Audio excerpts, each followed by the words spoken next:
पाकिस्तान में गांधी जी के खिलाफ कोई नफरत नहीं। और उनका नॉलेज इस्लाम के बारे में इतना सुपरफिशियल नहीं था जितना लोग आमतौर पर समझते हैं। बाज उनकी जो स्पीचेस हैं उन्होंने उसमें कुरान शरीफ की आयतें पढ़ी। डेथ हो गई थी उस वक्त मोहम्मद अली जिन्ना ने कहा था कि गांधी एक बहुत बड़े ग्रेट हिंदू लीडर थे। इसको आप कैसे देखते हैं? तो मेरा ये ख्याल है कि ये शायद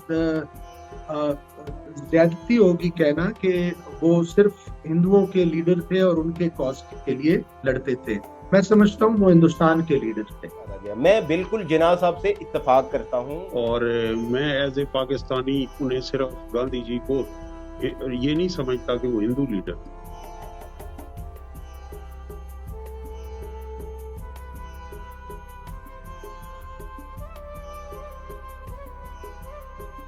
आदाब, नमस्कार, दवार में आप सभी का स्वागत है। मेरा नाम याकूत अली है। आज महात्मा गांधी की हत्या को 75 साल हो गए। आज देश में गांधी के हत्यारे गोडसे को मानने वाले भी कई लोग हो गए, लेकिन इस रिपोर्ट में आज उन लोगों का जिक्र नहीं करेंगे। इस रिपोर्ट में हमने भारत की सरहद पार पाकिस्तान में बैठे 5 अलग अलग पेशे के लोगों से बात की और उनसे महात्मा गांधी को लेकर उनके विचार जानने की कोशिश की। हमने उनसे कई सवाल किए महात्मा गांधी को लेकर। हमने उनसे तकसीम को लेकर भी सवाल किया, तकसीम यानी कि पार्टीशन। हमने उनसे वो सवाल भी किया जो मोहम्मद अली जिन्ना ने महात्मा गांधी की डेथ पर बोला था कि गांधी एक बहुत बड़े हिंदुओं के नेता थे। इस सवाल का जवाब भी उन्होंने क्या दिया, वो सब आपको इस रिपोर्ट में जानने मिलेगा। आइए इस रिपोर्ट को देखते हैं। आपका एक सवाल ये भी होगा कि हमने पाकिस्तान में बैठे लोगों से ये सवाल क्यों किया, तो जवाब है कि पाकिस्तान में बैठे लोग पार्टीशन से पहले इसी मुल्क का हिस्सा थे। मेरी तो बहुत अच्छी राय है उनके बारे में। उन्होंने जाहिर है कि बहुत ज्यादा मैं तो उनको एडमायर करता हूँ कि देखे ना, उन्होंने लोअर कास्ट को एक नाम दिया हरिजन, यानी children of God. That's a beautiful name. फिर उन्होंने क्या कहते हैं कि मरण भरत रखा हमारे लिए। और अभी वो असैसिनेशन से थोड़े दिन बाद, चंद हफ्ते बाद शायद पाकिस्तान भी आना चाह रहे थे। वो कहते मैं अपने बहन भाइयों को, अपने दोस्तों को वहां मिलूं पाकिस्तान में, और अगर वो आ जाते तो शायद कोई देतांत हो जाता, थोड़ी सी टेंशन्स कम हो जाती। But unfortunately that could not happen. और उनका नॉलेज इस्लाम के बारे में इतना सुपरफिशियल नहीं था जितना लोग आमतौर पर समझते हैं। बाज उनकी जो स्पीचेस हैं उन्होंने उसमें कुरान शरीफ की आयतें पढ़ी हैं। तो ये फैक्टर्स हैं। तो I like admire him a lot. जब उनको डिपोर्ट किया गया था साउथ अफ्रीका से, तो जोहानिसबर्ग का गालिबन मेयर था, उसने मुंबई के मेयर को लेटर लिखा था कि ये मुसीबत यहाँ से तो जा रही है, अब over to you, you know what I mean. तो दैट वाज क्वाइट इंटरेस्टिंग, जिस तरह जो कुछ उनके साथ साउथ अफ्रीका में हुआ, फिर जिस तरह से वो इंडिया वापस आए, और उनकी बाकायदा पढ़े लिखे आदमी थे। ऐसा नहीं था कि एक आदमी आउट ऑफ नोवेयर उठ के आ गया कि जी मुझे मानो। तो और उनकी जो रिस्पेक्ट थी, आप देख लेना कि उनकी रिस्पेक्ट अक्रॉस इंडिया कितनी ज्यादा थी। तो यानी लोगों ने, आप देखना, अगर कोई एक आम पॉलिटिशियन होता, वो कहता जी मैं मरण भरत रख रहा हूँ, तो the government would have said go to hell, रख लो मरण भरत, हमें क्या है। लेकिन he was respected so much कि वो उन्होंने, government had to bow down before him, you know, उसके आगे घुटने रखने पड़े गवर्नमेंट को। तो that is the kind of respect he had, and I admire that. दुनिया में जिस तरह उनको एक महात्मा के नाम से जाना जाता है, लेकिन मैं क्योंकि मैंने इस सब्जेक्ट को बहुत पढ़ा है, तकसीम को, और इसको बगौर देखा है, तो मैं गांधी को एक और नज़र से देखता हूँ। मजमूई तौर पे मैं समझता हूँ जो ये तकसीम हुई है उसमें मैं गांधी को सबसे बड़ा जिम्मेदार समझता हूँ। बीइंग अ पाकिस्तानी, मैं इसलिए नहीं कि कोई मैं मुतअस्सिब ऐसा पाकिस्तानी हूँ। मैं पाकिस्तान से बाहर रहा हूँ, मेरे बड़े अच्छे दोस्त मेरे हिंदू रहे हैं। मतलब मुझे हिंदुओं से कोई खुदा न खास्ता ऐसी कोई नफरत या ताज्जुब हरगिज नहीं है। लेकिन मैं ये समझता हूँ कि गांधी की शख्सियत जैसी थी, जब से उनकी जो बरसगीर की सियासत में एंट्री हुई है, उसने जिन्ना जैसी शख्सियत को मजबूर किया कि 30 साल में जाके वो इस नतीजे पे पहुंचे कि कोई रास्ता नहीं है हमारे पास। हालांकि जिन्ना जो थे, अगर आप देखें तो लखनऊ का जो मुआहिदा हुआ, ये सारी सबसे ज्यादा जिन्ना की कोशिशें थी। मैं कोट कर सकता हूँ कि मुंशी लिखते हैं कि he was dominant in both league and Congress. तो एक ऐसी शख्सियत कि वो अलहदगी के बारे में सोचने पे मजबूर हो जाए, तो उसमें गांधी की बड़ी वो एक वो थी। लोग ये समझते हैं कि 75 ईयर्स ऑन आज जितनी गांधी जी की जरूरत है ना सिर्फ इंडिया को बल्कि पूरे हमारे रीजन की इतनी कभी भी नहीं रही। और उनको ये भी समझ जाता है कि वो इन ह्यूमैनिटी के और इंडिया पाकिस्तान पीस के वो विक्टिम हैं, उसके वो पहले मार्टर हैं, वो पहले शहीद हैं, वो पहले ऐसे इंसान हैं कि जो अमन के लिए वो उन्होंने अपनी जान दी। और वो अमन क्या था, वो उनका विजन था। वो ये दिन था कि कांग्रेस और मुस्लिम लीग के दरमियान एक पॉलिटिकल प्रॉब्लम है। अब पार्टीशन चले हो गई, लेकिन ये दो मुल्क इसी तरह अनसिविलाइज्ड रहेंगे, इनके दो मुल्कों के लोग इसी तरह आपस में लड़ते रहेंगे हुकूमतें। उसके लिए उन्होंने स्टैनले वॉलपर्ट ने भी जो बुक लिखी है गांधी पैशन, और भी बहुत सारे आर्काइव्स हैं उनमें लिखा। उन्होंने जिन्ना को, कायद आजम मोहम्मद अली जिन्ना को लेटर लिखा कि वो पाकिस्तान का विजिट करना चाहते हैं ताकि ये एक बुनियाद बने इंडिया और पाकिस्तान नॉर्मलाइजेशन की। और पाकिस्तान में जो हिंदू कम्युनिटी है उसको साथ वो इंटरेक्ट करना चाहते हैं और उनको कहना चाहते हैं कि आप पाकिस्तान के साथ एक सिटीजनशिप में अच्छे स्टेटस में रहें, पाकिस्तान के साथ लॉयल हों। और इंडिया में जो मुसलमान थे उनके साथ जब वहाँ वायलेंस हुई, मैसेकर हुआ दोनों तरफ, इंसैनिटी 1947 की जो ट्रेजेडी है, यहाँ पे नॉन मुस्लिम्स के साथ जो एट्रोसिटीज हुई और इंडिया में जो मुस्लिम्स के साथ हुई, उसमें वो कोई वो सिलेक्टिव नहीं थे, प्रेजुडिस नहीं थे। जहाँ वायलेंस होती थी और जो भी वायलेंस करता था, खा वो मुस्लिम था, सिख था, हिंदू था, क्रिश्चियन को, वो उसको कंडेम करते थे और नॉन वायलेंस के साथ उनकी सारी उम्र कमिटमेंट रही। तो हम समझते हैं आज जो चैलेंजेस हैं इंडिया में के अंदर, जो आज चैलेंजेस हैं, जो पाकिस्तान के अंदर चैलेंजेस हैं, और जो जिस तरह एक्सट्रीमिज्म की एक वेव है, अल्ट्रा राइट विंग नेशनलिज्म की एक वेव है, ना सिर्फ इंडिया में बल्कि पूरे रीजन में, उसके लिए आज जितना आज हमें हमारे लिए महात्मा गांधी रेलेवेंट हैं, उतना आज और कोई लीडर रेलेवेंट नहीं है। आज भी जो देखें, बड़ा लीडर वो होता है कि जो आने वाले वक्त के लिए जिसका कोई विजन। आज पटेल का विजन नहीं है, आज गांधी का विजन है कि ये आगे हम कैसे बढ़े। जो आखिरी वक्त जो था 47 के टाइम पे, वो हिंदू मुसलमानों को जोड़ने में ही उनका आखिरी वक्त निकला। और जब जी उनका असैसिनेशन हुआ, तब जो मोहम्मद अली जिन्ना हैं, उन्होंने एक बात कही थी कि गांधी एक बहुत बड़े हिंदू लीडर थे। इसको आप हिंदू कैसे थे। जी देखे ना, अगर आप वो कहते हैं ना हाइंडसाइट इज 2020, कि अगर आप आज 2023 में 2023 में बैठ के देखें, यू कैन इजीली सी कि इतनी चार्ज्ड एनवायरनमेंट थी, Jinnah could not have possibly called him a leader of subcontinent, क्योंकि उससे उनकी अपनी पोजीशन अंडरमाइन होती थी। तो उस माहौल में, उस एनवायरनमेंट में, आई सपोज कोई भी होता तो वो यही कहता, क्योंकि हैड ही सेड कि he was just a great leader period, तो वो बड़ा गड़बड़ हो जाता।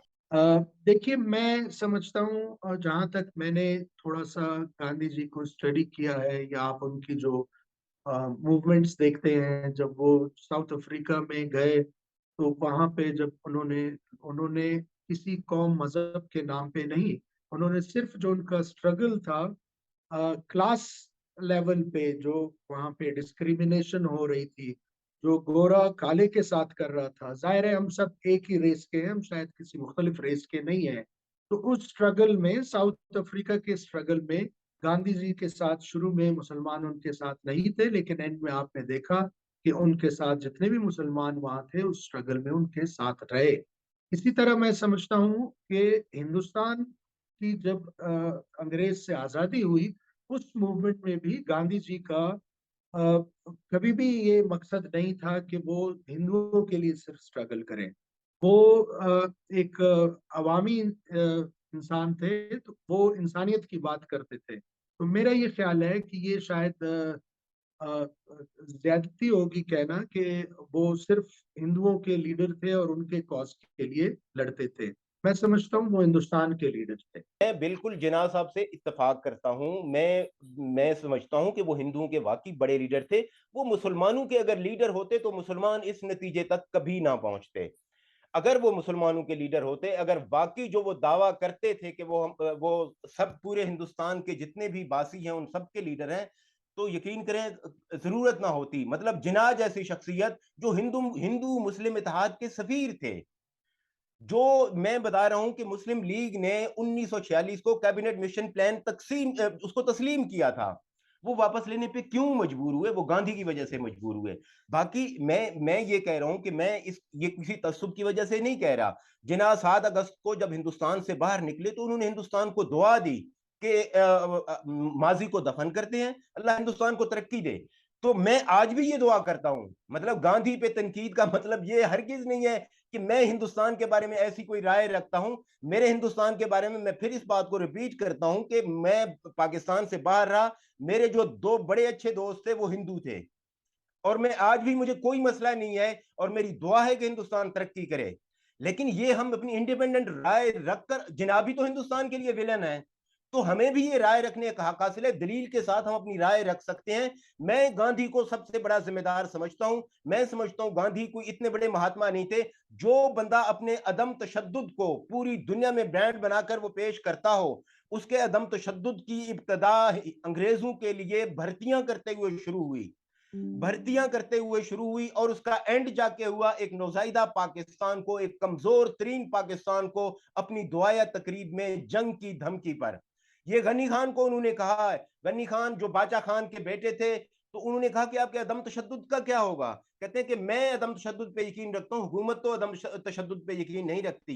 तो एक ऐसा आदमी, मैं अपनी कौल फेल में जो इतना एक तजाद हो, मुझे नहीं समझ आती कि मैं उसको कैसे फिर जस्टिफाई कर सकता हूँ। गांधी जी न सिर्फ हिंदू नहीं थे, वो इंसानियत के लीडर थे।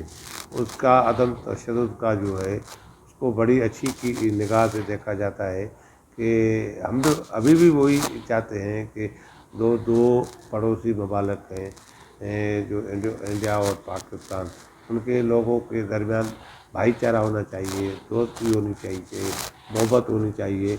यही गांधी जी का फ़लसफ़ा था, यही गांधी जी की सोच थी।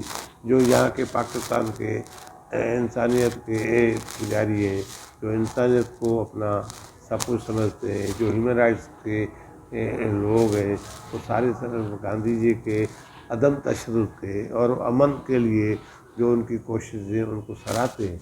हम ये नहीं समझते हैं कि गांधी जी सिर्फ हिंदुओं का लीडर था।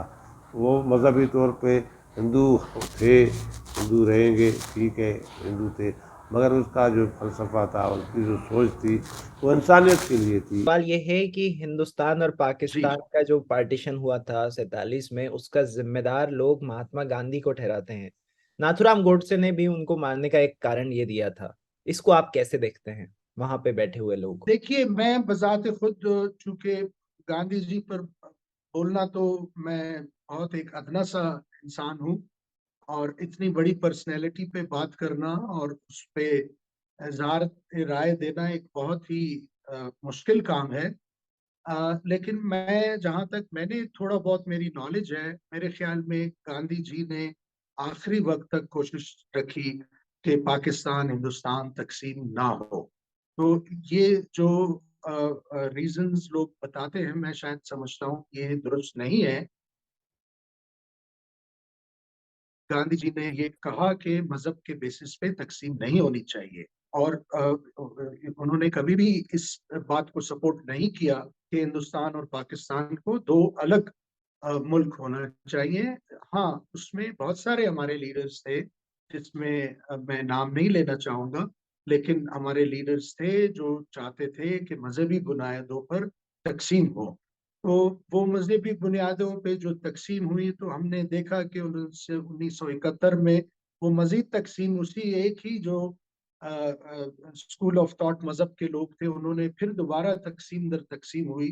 तो मेरे ख्याल में हिंदुस्तान, ये एक बड़ा मुश्किल सवाल है। पाकिस्तान में शायद बहुत लोग इसको सपोर्ट नहीं करते, लेकिन मेरी अपनी राय ये है कि शायद अगर तकसीम ना होती तो शायद हम कहीं और खड़े होते। पार्टीशन हो गया था उसके बाद जो रिजर्व बैंक ऑफ इंडिया के पास 55 करोड़ का जो मसला था जो पाकिस्तान को आरबीआई को देने थे, है ना, और हिंदुस्तान और पाकिस्तान का रिश्ता ठीक नहीं चल रहा था, लेकिन गांधी जो है अनशन पे बैठ गए कि पाकिस्तान को वो पैसा दिया जाए। फिर आप उस चीज को कैसे देखेंगे?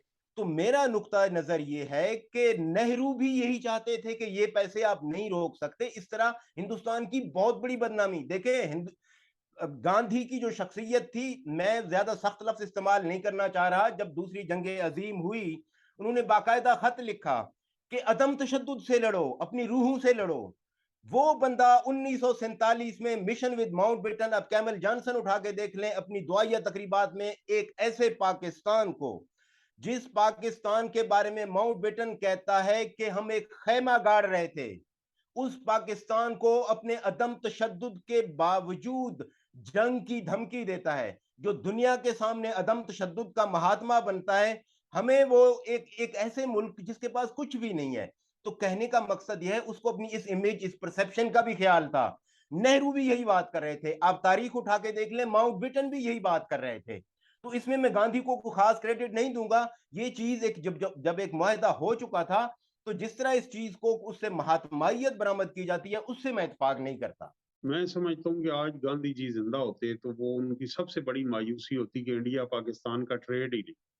अगर इंडिया पाकिस्तान का ट्रेड हो तो रीजनल ट्रेड हो, it's a region South Asia which is lagging in regional trade. हम साउथ ईस्ट एशिया से कंपेयर करें, हम आप उससे कंपेयर करें यूरोपियन कम्युनिटी से, तो बहुत इट्स ए रीजन के जहाँ बहुत मिनिमल ट्रेड। सबसे बड़ी गांधी जी की मायूसी ये होती कि हम आपस में ट्रेड ही नहीं कर रहे। और इस वक्त ये है कि अगर इंडिया में कोई डिजास्टर या कैलेमिटी आए तो पाकिस्तान के लोग उसके लिए परेशान भी होते हैं और डोनेशन देने के लिए भी तैयार होते हैं। इसी तरह इंडिया पाकिस्तान में अगर कोई ऐसी आफत आए, डिजास्टर आए, तो लोग फील करते हैं। हम सोशल मीडिया पे देखते हैं, एक स्मॉल फ्रैक्शन है जो इंडिया के रिप्रेजेंटेटिव नहीं है, लेकिन लार्ज नंबर ऑफ पीपल वो फील करते हैं कि पाकिस्तान के लोग मुश्किलात का शिकार हैं। आज जो स्टेट ऑफ इकोनॉमी है पाकिस्तान की, वो ठीक है कि एक नैरेटिव है कि वहाँ वो कहते हैं पाकिस्तान, लेकिन stable Pakistan is in the interest of India and a strong stable India is in the interest of Pakistan. That is all the more a reason, strong case for normalization कि एक कमज़ोर इंडिया और गैर मुस्तहकम इंडिया, इकोनॉमिकली वल्नरेबल इंडिया पूरे South Asia के लिए बड़ा नुकसान होगा। और एक कमज़ोर पाकिस्तान और इकोनॉमिकली वल्नरेबल पाकिस्तान वो इंडिया, ना सिर्फ इंडिया बल्कि पूरे साउथ एशिया के लिए वो एक लाइबिलिटी होगा।